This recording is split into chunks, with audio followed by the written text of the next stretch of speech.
la recomendación de que si está de alguna manera alta la presión, hay que notificar para ver qué se va a hacer. Luego las limitaciones para la actividad física, les digo, reposo absoluto, reposo relativo. Esto es importante para que tu paciente no esté, por ejemplo, haciendo una actividad que no es recomendable. Esto especialmente aquellos pacientes críticos deben estar en reposo absoluto, y es más, hay que poner hasta la posición en la que se debe encontrar, ¿cierto? Si es posición semipole, pole, o posición ortopneica, etc. Luego hay que especificar si el paciente tiene antecedentes de alergia o hipersensibilidad, ¿no es cierto?, a los medicamentos, ¿no?, sobre todo. Luego, a las instrucciones a enfermeras y residentes, va referida sobre todo al cuidado de sondas o dispositivos que nosotros utilizamos en caso de cirugía, por ejemplo. Una sonda Foley a veces es colocada bajo la necesidad de hacer control de líquidos eliminados o cuantificar la diuresis. Por lo tanto, hay que indicar de que cuiden la sonda Foley y que cuantifiquen la diuresis. ¿Vamos? Lo mismo, hay cuidados especiales con las heridas, hay que hacer cambio de apósitos, hay que hacer curaciones, etc. También en el control del peso del paciente, porque es importante registrar esto como parte del monitoreo del tratamiento. Luego viene el régimen o la dieta, ¿no es cierto? Les he explicado. Los pacientes en las primeras 24 horas que se hospitalizan no reciben alimentos por lo general, ¿no? Están en NPO, por lo tanto, todos los líquidos que vamos a administrar van a ser por vía parenteral. ¿Por qué no se da de comer en las primeras 24 horas?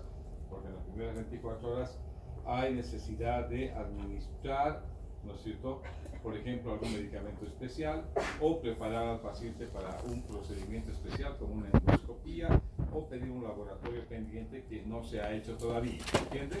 Entonces debe permanecer en NPO. La siguiente, la anterior, dame, se ha ido al otro lado.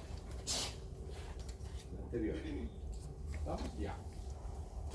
Los líquidos, hemos dicho, todos son por vía intravenosa. Hay que poner, si vamos a utilizar varias soluciones, hay que enumerar las soluciones, ¿no es cierto? Si es dextrosa primero, dextrosa, al 5%, 1000 cc, intravenosa, 42 gotas por minuto, ¿no es cierto? Luego, si es una solución de Ringer lactato, hay que poner solución 2, Ringer lactato, 1000 cc, administrar tanto goteo por minuto, ¿no es cierto? Hay que especificar. ¿Listo? Ahora, si dentro de estos líquidos intravenosos hay algún fármaco, también hay que incluir en la prescripción hospitalaria la cantidad de fármaco a ser administrada y la velocidad de goteo. ¿Vamos?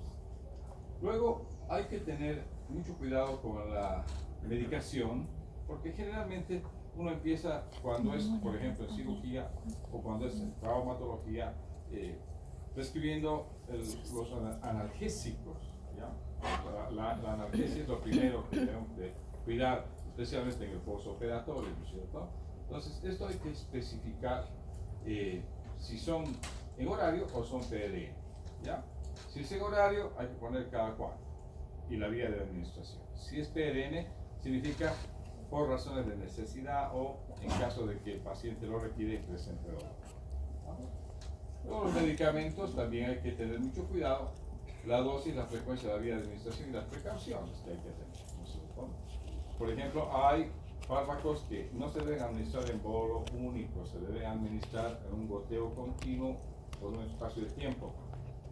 Por ejemplo, el ketorolaco, que es un analgésico que utilizamos en el postoperatorio para dolor de leve a moderado o de moderado a intenso en pacientes operados, se administra lenta y diluida por vía intravenosa. ¿Listo? Entonces, poner esto, administración lenta y diluida por vía intravenosa. Inclusive se le pone el tiempo, 30 minutos. Y tiene que administrarle a esa velocidad y con esa precaución. ¿Por qué no en bolo y rápido? ¿No es cierto? Porque puede producir problemas. ¿Ya? Y finalmente los exámenes de laboratorio de gabinete que quedarán pendientes todavía. Si es una radiografía, si es una endoscopía, si es una ecografía, ¿no es cierto? Entonces, esta es la prescripción hospitalaria que les recomiendo ustedes la puedan copiar la pongan en un cartoncito bien bonito, la plastifiquen y la guarden porque les va a servir por toda su vida. La siguiente. Existen abreviaturas que utilizamos en la prescripción hospitalaria, ¿ya? Y esto hay que saber, ¿no? Algunas de ellas están acá. Por ejemplo, ¿qué significa AC antes de las comidas? QM, cada mañana. QH, cada hora. DC, discontinuar, quiere decir suspender la medicación. I significa 2 veces al día. CC es centímetro cúbico. Esta DA es día, gramo, muy fácil. HS es al acostarse, buena noche. HR es hora. IM y D es intramuscular y endovenosa. Esto utilizamos frecuentemente en la prescripción hospitalaria. El miligramo y el minuto se abrevian así, ustedes ya saben. Esta otra significa ad lib, cuando se desee. ¿Ya? QN es cada noche, PC es después de las comidas, NPO, nada por vía oral. Esto es, ya les digo, lo primero que se indica en cuanto al régimen, las primeras 24 horas. ml es mililitro, PO por vía oral o per os, ¿no es cierto? PRN significa cuando sea necesario. Por ejemplo, analgésicos, les digo, cuando hay dolor. A partir del segundo día postoperatoria, más o menos el paciente entra en una especie de requerimiento menor de analgesia, por lo tanto, se administra PRN. ¿Listo? Q significa cada, KIT significa 4 veces al día, SC subcutáneo, STAT es inmediatamente. Por ejemplo, un paciente que tiene alergia se le debe administrar epinefrina, hay que conocer epinefrina. STAT significa al momento, ¿ya? No puede esperar. PIT significa 3 veces al día, U en unidades y X es las veces, ¿no? Por 8 horas, digamos, ¿no? O cada 8 horas significa. Son las abreviaciones más frecuentes que se utilizan en la prescripción hospitalaria. Y que ustedes obviamente tienen que familiarizarse y conocer. La siguiente.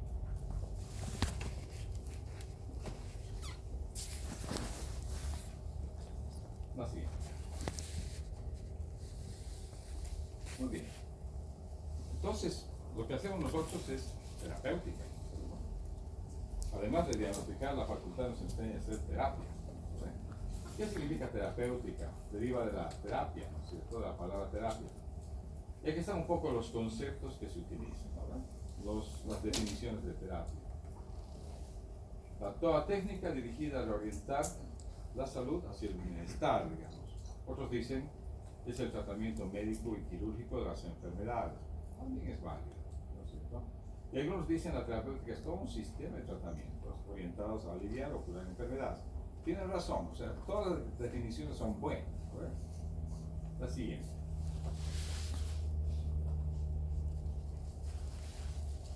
Fíjense, cuando nosotros internamos a un paciente o tratamos a un paciente, tiene diferentes problemas. No solamente son exclusivamente físicos, sino puede tener problemas mentales, o sea, trastornos mentales, trastornos emocionales, problemas sociales, de identidad espiritual o conducta o actividad espiritual, etc. Una serie. El paciente es muy complejo, y hay que tener en cuenta la dimensión sistémica de lo que significa la terapia. O sea, hay que ver al ser humano como un todo, ¿no es cierto?, para poder darle un buen tratamiento que resuelva problemas físicos, pero también hay que darle un poco de apoyo, a veces emocional, y tal vez un apoyo desde otro punto de vista, ¿no es cierto?, nutricional u otra terapia que esté al alcance, digamos, de nosotros y que pueda ser de beneficio para él. Así es.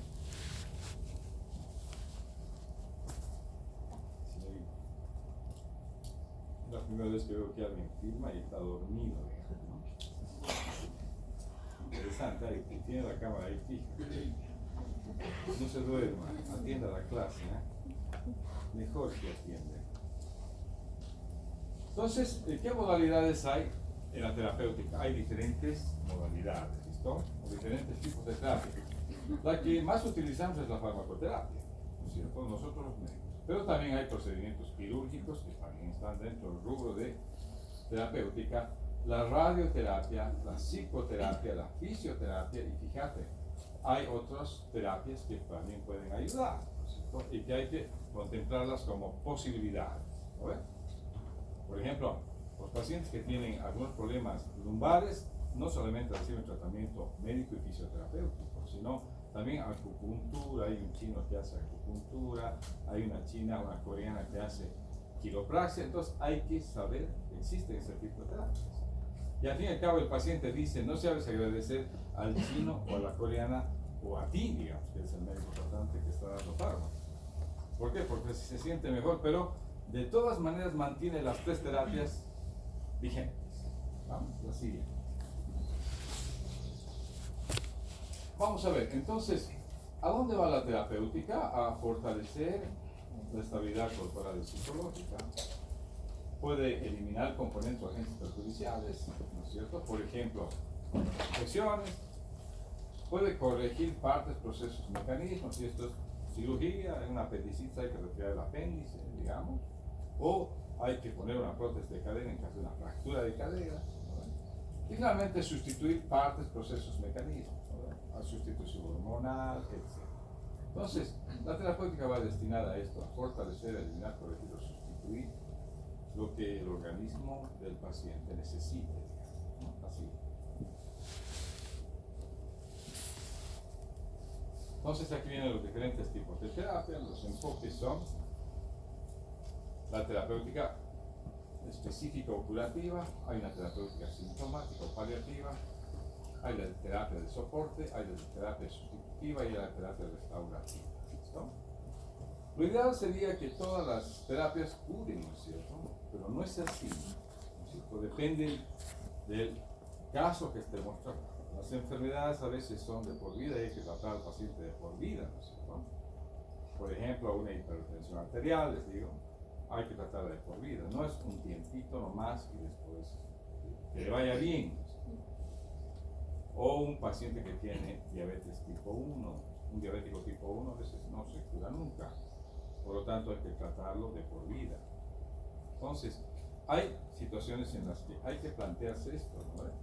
De que no es posible curar, pero sí hay que hacer una terapéutica de soporte, digamos, o una terapéutica sustitutiva. Por ejemplo, cuando entra en juego la terapia de soporte, sobre todo en pacientes críticos, ¿no es cierto?, donde hay que sostener a veces con un buen tratamiento la condición crítica hasta que pueda superar y después darle un tratamiento de mantenimiento. O la terapia sustitutiva de darle reemplazo hormonal a la insulinoterapia a la paciente de por vida si es una diabetes tipo 2 o tipo 1, perdón. O también darle insulinoterapia a una diabética tipo 2 que está internada y que no puede tomar sus hipoglicemiantes orales. También esa es otra situación. ¿Listo? Entonces, esta está destinada a curar, esta está destinada a aliviar síntomas, por eso se llama paliativa. Y aquí hay una serie de fármacos, pues los analgésicos, pueden ser no opioides, los analgésicos opioides, existen los sedantes hipnóticos para tratar la ansiedad, para tratar los trastornos del sueño, etc. Son alternativas sintomáticas, ¿listo? Destinadas a liberar síntomas. Hay una terapia que es de soporte y son terapias que vamos a ver destinadas a sostener y mejorar las condiciones críticas de un paciente. La sustitutiva es para reemplazar aquello que el organismo le falta, ¿no ve? Hormona del crecimiento, enfermedad de adición, hay que dar tratamiento con hidrocortisona. Si es un hipotiroideo, hay que darle levotiroxina, como a tu chico, ¿no ve? ¿Sí? O también hay que proponer, digamos, insulinoterapia si es que el páncreas no produce insulina suficiente. Entonces, todo déficit hormonal puede ser corregido con una terapéutica sustitutiva, ¿no es cierto? Y lo otro es la terapia restaurativa, que es multivitamínicos, apoyo nutricional si el paciente necesita. La siguiente. Veamos la curativa. Esta terapéutica está destinada a erradicar todo lo que significa agentes perjudiciales, ¿no es cierto?, que afectan obviamente la condición de un paciente, ¿no? El clásico ejemplo es los tratamientos antimicóticos para eliminar las micosis superficiales, utilizar fármacos antimicóticos. Lo otro es dar antimicrobianos para tratar infecciones bacterianas, ¿no? A las que estos son sensibles. ¿No? Esta terapéutica tiene este objetivo, erradicar o curar al paciente de la enfermedad. La siguiente.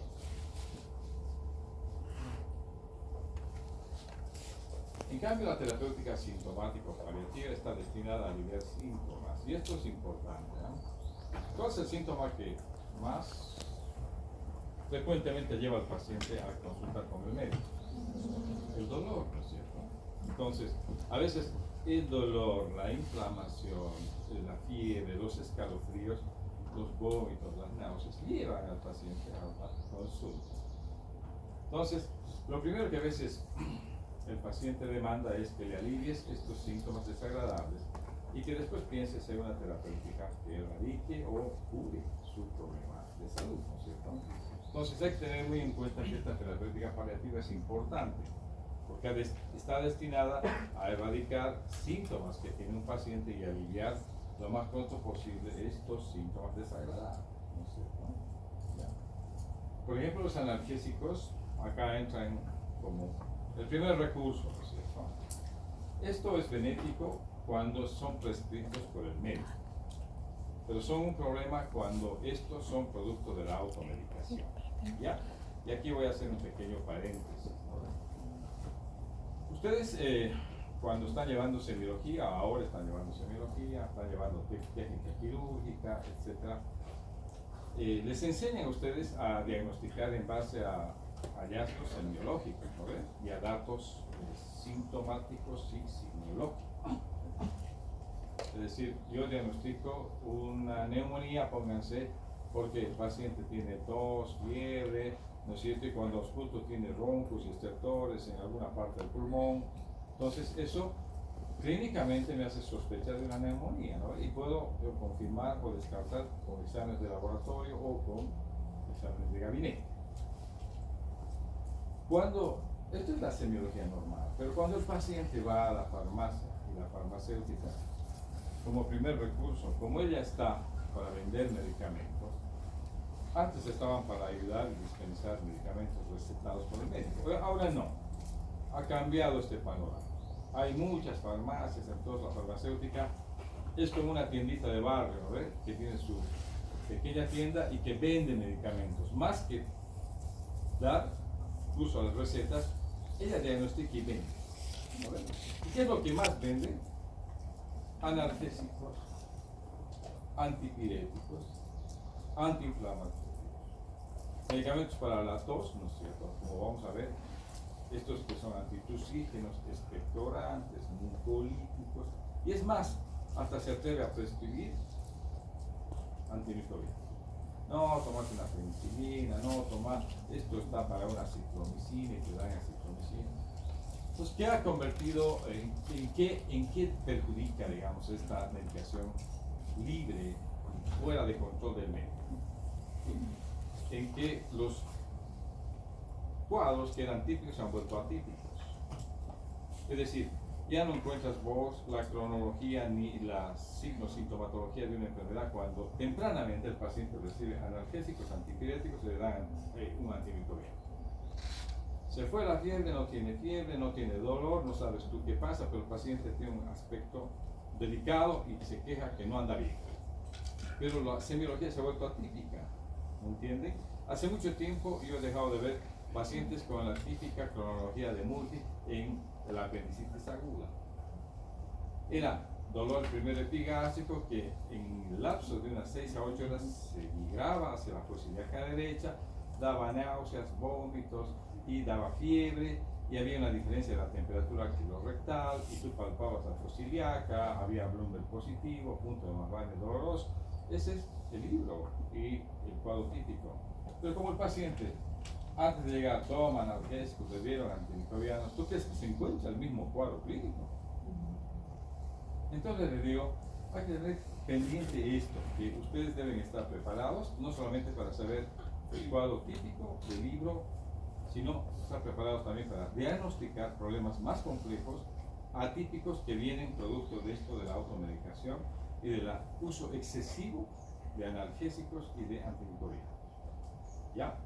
y el paciente ya no te dice, me duele acá, el abdomen es blando, a veces se palpa ya un plastrón, ya se ha perforado el apéndice, ya el cuadro es distinto. ¿Entiendes? ¿Ya? Entonces, esta terapéutica sintomática paliativa, cuando viene por parte del médico tratante, bienvenido, ¿no es cierto? Da buen resultado, es importante. Pero cuando es producto de la automedicación, es un problema. La siguiente. La terapia de soporte. ¿Listo? Esta está destinada, es un tratamiento que se instala destinado a mantener la integridad funcional o fisiológica del paciente. ¿Verdad? Y tiene el objetivo de que el paciente llegue a recibir un tratamiento en mejores condiciones, un tratamiento definitivo en mejores condiciones. La siguiente.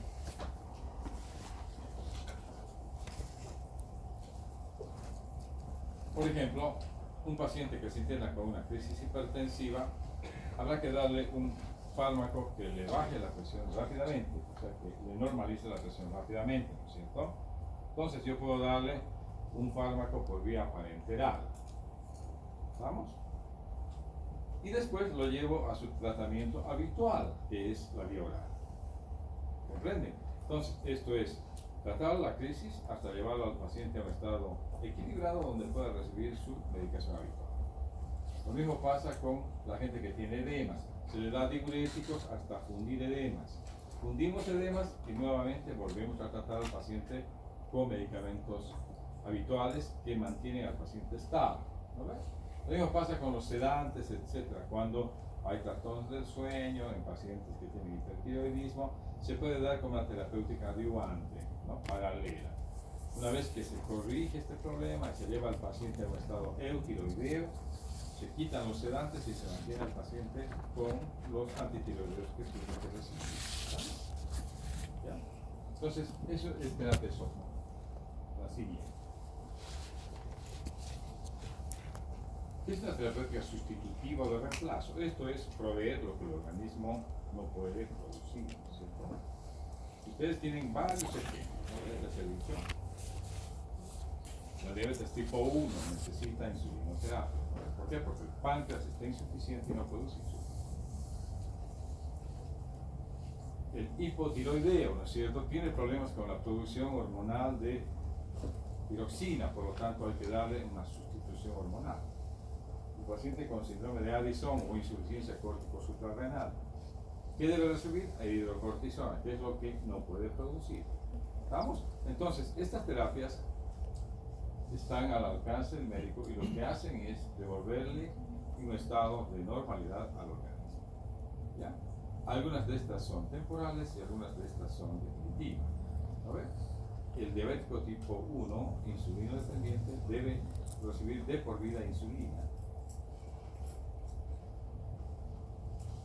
Por ejemplo, en la enfermedad de adicción lo mismo, las hormonas adrenocorticales deben ser reemplazadas porque están en déficit. La hidrocortisona es el tratamiento que se propone para un caso de adicción.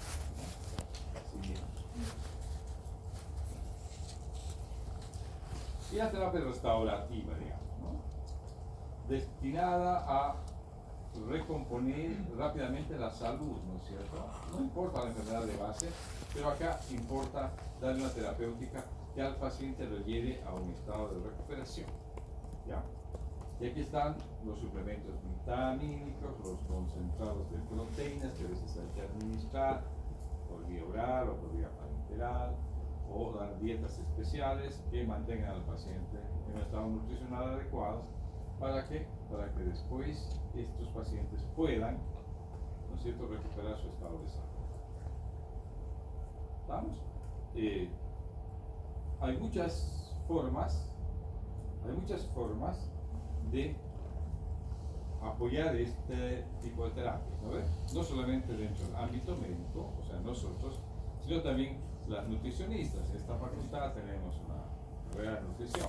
Ellos también son importantes a la hora de pensar en este tipo de terapias, ¿verdad? Si se necesitan suplementos vitamínicos, mejor que sean de origen natural y que sean provistos por una nutricionista, ¿no ves? Si necesita el paciente una terapéutica, por ejemplo, una kinesioterapia respiratoria, mejor que se la dé un kinesista respiratorio a que se lo des tú o se lo haga la familia, ¿no es cierto? Entonces, hay que pensar en el trabajo en equipo también. La siguiente.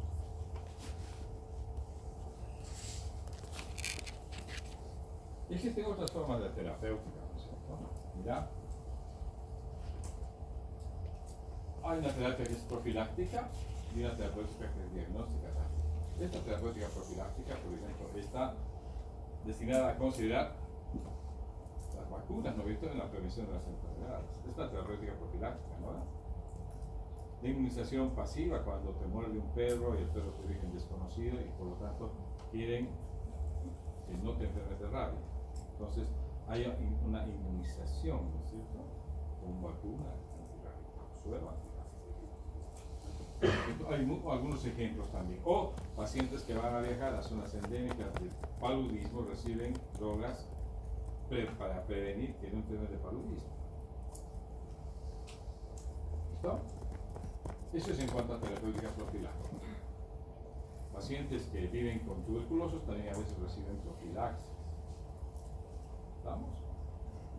Ahora, en cuanto a diagnóstico, hay que tener también en cuenta que hay drogas o medios de contraste que se administran para hacer procedimientos diagnósticos. Por ejemplo, utilizamos el yodo como medio de contraste para diferentes procedimientos, ¿no? Como procedimientos contrastados de colon, hay la tomografía contrastada, y también hay algunos medicamentos que se utilizan para procedimientos un poquito más invasivos, como la endoscopia alta o como la colonoscopia, donde hay que dar a los pacientes sedantes hipnóticos, mientras dura el procedimiento para atenuar los síntomas, ¿no? O también hay que dar antieméticos para evitar las náuseas y vómitos durante el procedimiento, ¿no? Esas son terapias diagnósticas, ¿no? Obviamente, el paciente tiene que ser informado y aceptar. No le vas a administrar algo que el paciente no quiere decir, ¿no? La siguiente.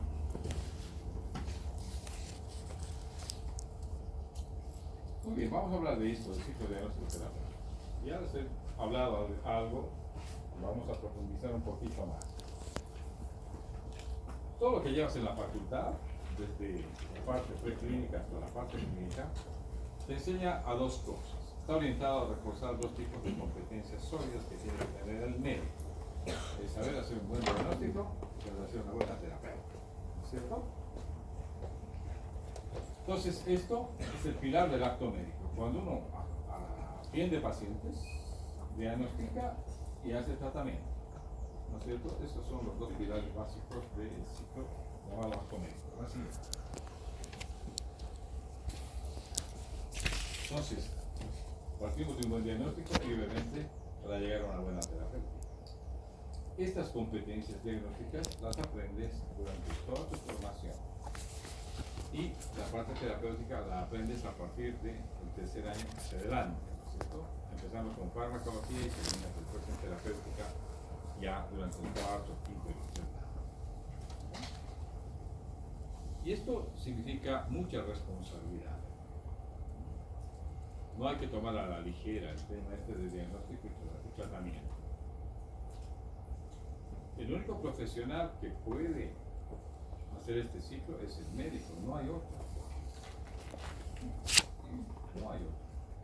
Y a veces la estructuración de lo que se llama servicios de salud, ¿no? Empieza en un médico y termina en otro, de más experiencia, tal vez más antiguo, pero igual, son médicos los encargados de hacer esto. No está ni la enfermera, no está ni el fisioterapeuta, ni el nutricionista para diagnosticar y tratar. Ellos acompañan en la terapéutica, pero el diagnóstico es responsabilidad del médico. Por lo tanto, hay que formarse bien, ¿no?, en la facultad para poder alcanzar el objetivo de hacer un buen diagnóstico. Y ahí entra desde tus conocimientos más básicos y elementales de anatomía, embriología y histología, pasando por fisiología, hasta llegar a semiología y después clínica médica, después hacer un abordaje a la patología quirúrgica, entenderla, diagnosticarla bien, saber qué recursos tienes además de diagnóstico adicionales para poder formar un buen diagnóstico. Este es el punto de partida para el éxito o el fracaso. Si diagnosticas bien, obviamente enfocarás una terapéutica también en buen sentido. ¿No ves? Y para esto, con una terapéutica razonada, que te he explicado qué significa, llegarás a ser una buena terapeuta. ¿Listo? Entonces, esto se llama acto médico y es diagnóstico y tratamiento. Ahora sí.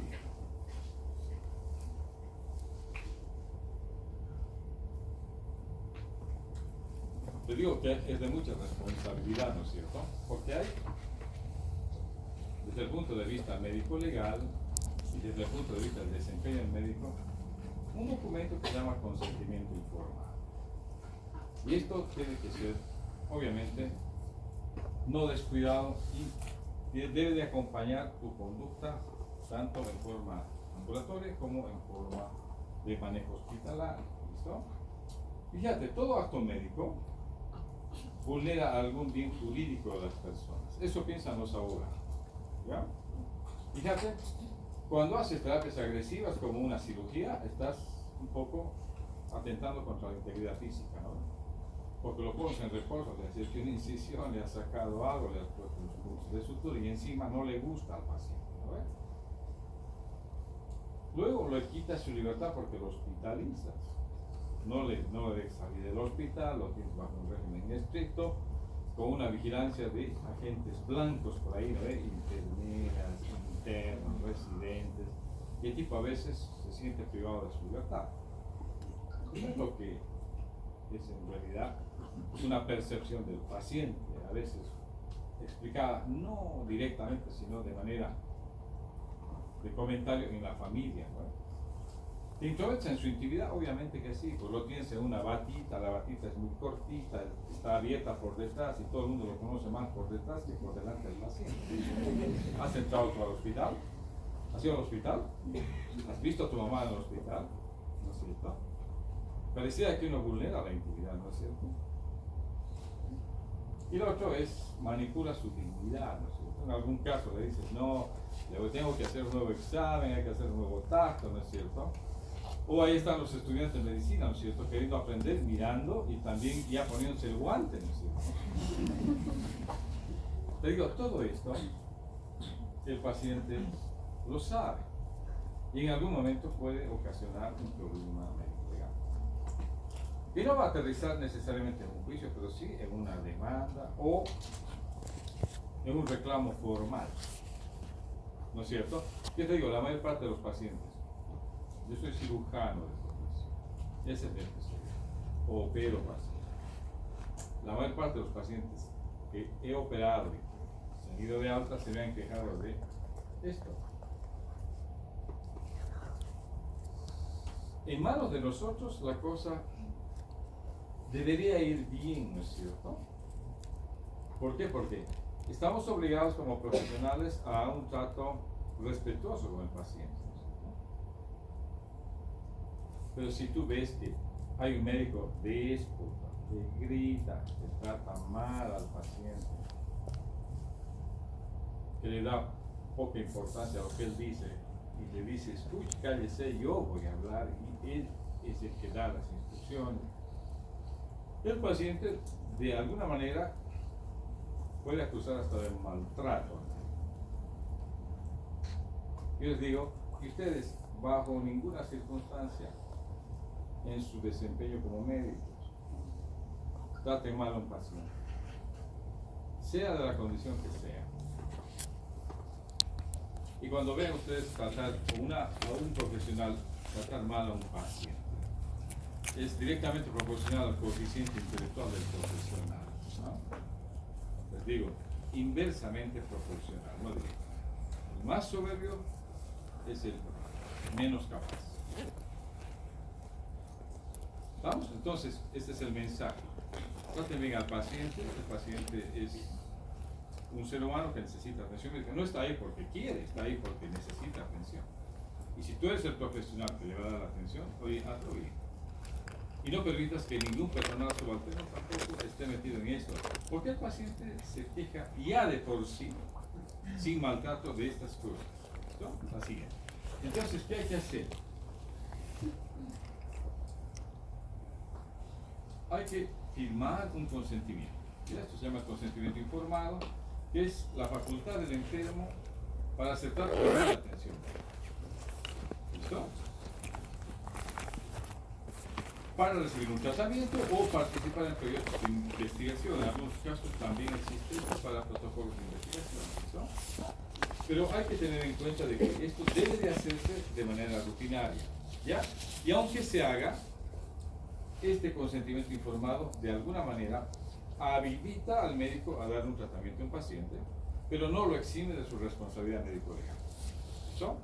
Puedes igual tener problemas, pero de alguna manera es un documento de respaldo para que sepa el paciente a qué se va a ser sometido y en qué ambientes va a ser manejado.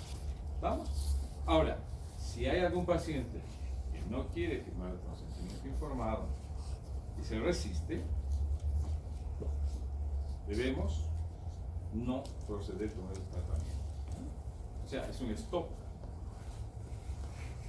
Pero se acepta si estamos habilitados a hacer el tratamiento propuesto. La siguiente.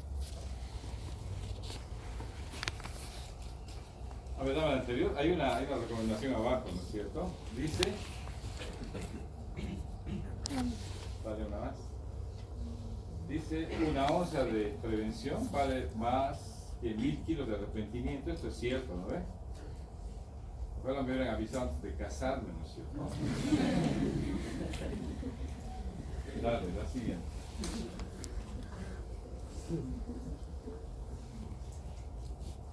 Mira, ¿qué es lo que contiene este acto formal?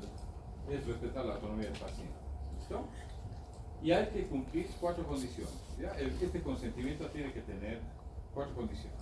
1, intencionalidad, es decir, cuando el paciente es capaz de habilitar el tratamiento de su enfermedad por sí mismo, no tiene ninguna limitación. Él dice, doctor, vamos, adelante, proceda, ¿no? Luego, debe tener el paciente un conocimiento preciso de la acción terapéutica, ¿no? Si bien está escrito y le has avisado, si tiene alguna duda, volvérselo a repetir. ¿Listo? ¿Para qué? Para que tenga conocimiento preciso. ¿Ya? Va a ser internado, va a ser sometido a endoscopías y después por ahí le das un tratamiento, ¿no ve? Quirúrgico, médico, endoscópico. Eso tiene que saber. Y después va a ser dado de alta en condiciones de una dieta estricta. Eso hay que explicar. ¿Ah? Luego, no debe ser manipulado, es decir, el paciente no debe ser presionado desde ningún punto de vista. Siempre hay que darle la libertad de elegir, porque él es el que va a sufrir todas las consecuencias de una conducta o acto médico, ¿no? Y finalmente, el paciente debe estar plenamente consciente y en sus cabales, digamos, como para aceptar o rechazar la terapia.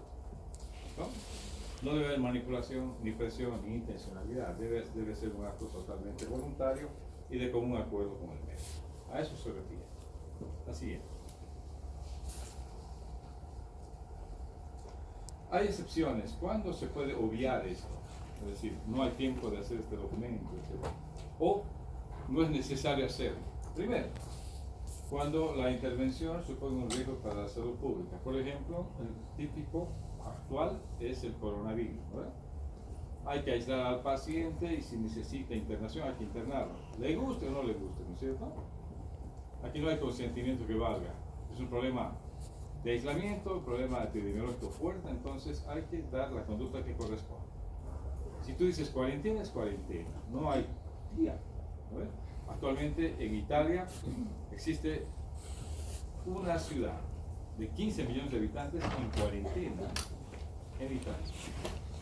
Y ya tenemos el primer caso de coronavirus en Santa Cruz, está confirmado.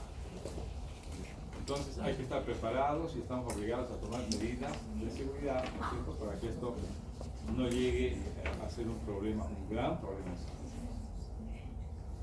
Pareciera que, ¿por qué nos estamos librando hasta ahora? ¿Ya? Ayer he escuchado hablar un experto del gobierno de Francia, pues, parte del Ministerio de Salud, un experto de epidemiología. Dice, todavía no ha sido un problema el coronavirus en África ni en Sudamérica, porque allá están en en época de calor. Y este virus no le gusta el calor. Pero esperemos a que llegue la época de frío y va a diseminarse como aquí en Europa. Esa sería una de las razones por las que todavía estamos más o menos tranquilos, ¿no? Luego, ¿cuándo el consentimiento informado puede ser obviado o puede no ser necesario? Cuando existe incapacidad para el paciente tomar decisiones y haya que buscar a otra persona a llegar a él para que lo haga, ¿cierto? ¿Ya? Pacientes traumatizados, en coma o en estado de inconsciencia. Luego, puede no considerarse cuando haya una urgencia, donde hay que hacer tratamiento, no impida, o sea, no permita demoras y debe el paciente recibir un tratamiento urgente para permanecer con vida. ¿Vamos? Luego, cuando el procedimiento venga dictado por orden judicial. Si hay orden judicial, no procede. ¿Vamos? Es decir, con el consentimiento, si no, hay que hacer tratamiento, no hay otra. Por ejemplo, evaluación médico-legal en casos de violación, etc. A veces hay ese tipo de órdenes. Internenla, evalúenla y vean cómo está esta paciente. Orden judicial. Entonces, puede no ser necesario el consentimiento porque eso es la orden de un juez. ¿Ya? Esto es excepcional, pero hay que considerarlo. Así es. La siguiente. Muy bien, vamos a ver la ley. Oye, estamos con la espada de Damocles en la cabeza, los médicos, ¿no? Fíjate, te voy a dar algunos artículos de la ley 3131 sobre el ejercicio profesional. Esto para que lo sepas, ¿no? Dice, la profesión médica tiene, ¿no es cierto?, debe estar consagrada a la defensa de la vida, cuidado de la salud, etcétera, de la comunidad, ¿no? Entonces, hay algunas cosas que dice el artículo 3 que hay que tener muy en cuenta. Dice, el médico cuando hace su labor médica se maneja en un marco de probabilidades, ¿listo? Y que debe ser guiado por normas y protocolos vigentes, ¿listo? O sea, si no estás basado, tus terapias y tu conducta no están respaldadas por normas y protocolos, estás en problemas. Así. El artículo 4 dice, ¿no ve? El acto médico es lo que habíamos dicho. Todo acto que está respaldado por protocolos y normas, pero debe ser hecho con calidad y calidez, ¿no es cierto? ¿Ya? Y para esto, obviamente, hay una legislación que está detrás y que te responsabiliza de muchas cosas. Bien.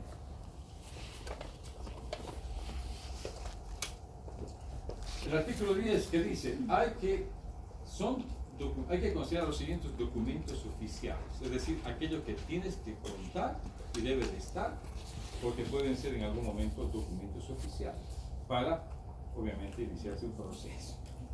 ¿Ya? El expediente médico, la historia clínica, el consentimiento informado, fíjense lo importante que es contar con este documento. Luego, informes, procedimientos auxiliares, el certificado médico, los informes que tú emanas a veces diciendo, ¿no ves? El estudiante de tercero no vino a su clase de fármaco porque estaba con dolor lumbar, ¿no es cierto? Eso es un certificado médico. Y si está respaldado porque realmente sucedió eso, bienvenido, ¿no ves? Pero si es una mentira, te puede meter en problemas. ¿Estamos? Luego, los certificados de nacido vivo, mortinato, defunciones, protocolos de autopsia, informes periciales, la hoja anestésica, ¿no? Cuando operamos, hay una hoja anestésica que el anestesista llena, ¿no ve? Y hace su valoración anestésica en base a sus parámetros. La descripción del procedimiento quirúrgico, que es, ¿no?, el protocolo quirúrgico que escribimos a veces, inmediatamente termina la cirugía. El alta médica, las transferencias, todo, incluyendo, fíjate, la receta médica. Todo eso puede ser requerido en caso de que haya algún problema. Un paciente dice, bueno, fui a una rinoplastía, la nariz que me hicieron, me la rehicieron, no me gusta, ¿no ves? Y que he quedado con una nariz de chancho, ¿no ves? No me gusta. Yo pedí modelo Diva, me han puesto una Sofía, no me gusta. Bueno, empieza con esto, dice, oiga, va al juez y dice, no me gustó, además no me siento bien, estoy traumatizado psicológicamente, ya ni salgo a la calle, me estoy aislando.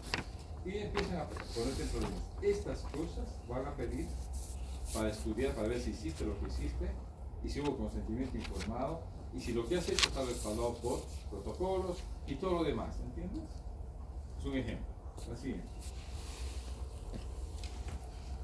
Es el artículo 11, ¿no? Escucha, no paran los artículos hoy. Artículo 11 dice, el médico, fíjate, los derechos a los que tiene, fíjate, después vas a ver los deberes que tiene, ¿ya? Dice una remuneración justa. ¿Ustedes creen que el médico en Bolivia es bien pagado? ¿Mm? Entonces, ¿por qué estás estudiando? Porque vas a vivir de tu profesión, ¿o de qué vas a vivir? No, debería haber un mejor reconocimiento a la profesión. Pero dice, debe ser, está en la ley, ¿ya? Debe tener derecho a una remuneración justa, a un trato digno del paciente. Es decir, el paciente tiene que tratar con respeto al médico, a trabajar en condiciones adecuadas, ¿no ven? ¿Ustedes creen que se trabaja en condiciones adecuadas? En los hospitales, del nivel que sea, ustedes vean y van a darse cuenta, siempre estamos con la política del no hay, ¿no es cierto? ¿Sí? Traigan la prótesis, no hay prótesis. Traigan la sonda Foley, no hay Foley. ¿No? Traigan la K30, no hay K30, doctor. Traigan el tubo de qué. ¿Qué? ¿No? No existe. Y vos eres un médico de alta especialidad que operas pacientes o que tratas pacientes.